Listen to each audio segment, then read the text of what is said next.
Hi everyone, I'm Houessou and I'm coming from Benin, which is located in West Africa. I'm working at Asset, which is a non-for-profit organization whose mission is to strengthen communities with sustainable solutions to poverty and hunger in a healthy environment. And to achieve that mission, the organization works on 4 pillars: improving smallholder farmers to innovation and market, protecting nature and associated ecosystem services, putting nature evidence to work for society and nature, and building an effective and sustainable organization. And in our interventions, the organization tries to combine research, policy, and local action to reduce poverty and hunger in the most vulnerable communities. So I'm going to share my story about how we did bring change in agricultural practices among gardeners in the municipality of Souava, which is located in the southern Benin. The municipality of Souava is located on the lake Nokoué, which is invaded by an invasive species called the water hyacinth. And that plant pollutes the water, captures the oxygen from the water, which kills the surrounding aquatic resources. And the plant also impede local transport and then the socio-economic activities of the community, because then it's very difficult to them to travel in the surroundings. In the same time, the municipality has 120,000 inhabitants, of which 44% are producers, and most of them are in fact gardeners who use chemical fertilizer in their production cycle. This is where our initiative came into play, because then the objective is twofold: freeing the Lake Nokoué from the water hyacinth, and at the same time changing the behavior of the gardeners from using the chemical fertilizer to the use of the water hyacinth compost. And how did we do that? We use a 3-pronged approach that combines the awareness raising, field demonstration, and capacity building and market access.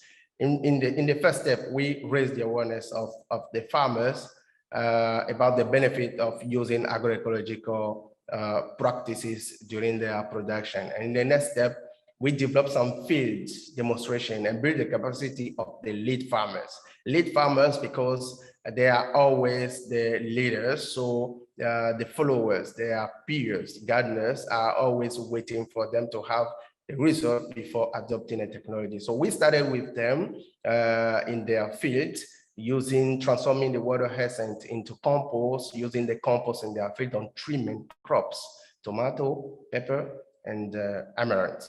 And with the positive result that we got on the improvement of the yield, they finally adopt the practice and brought their peers into the game. And we started from 80 people in 2013 and reached 1,000 gardeners in 2020, which was a successful outcome that we got since we have started with this initiative. And the third step of our strategy is indeed identify market opportunities for them, because it's always at the upfront of bringing or changing the behavior of producers. We try to identify market opportunities for them to entice them more, engage them more in the initiative, which was a nice input in our strategy. So, and which also explain why more and more gardeners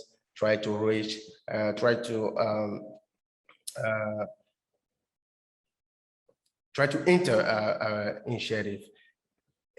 Beyond that, we also, and in line with the work that Asset does, we also develop a policy brief on the initiative and the outcomes that we share with policymakers, and also develop some success story knowledge brief that we share with practitioners to implement a similar initiative on other regions that are also facing the same problems. We also receive some develop or conduct of some field visits with stakeholders who came from other municipalities and also the neighboring countries like Burkina Faso, for example, and they learned from our experience to implement a similar initiative where they are also facing the same problem. So in a nutshell, our experience shows that solving an environmental problem such as water pollution is possible if the right incentive is found and locally grounded. And this incentive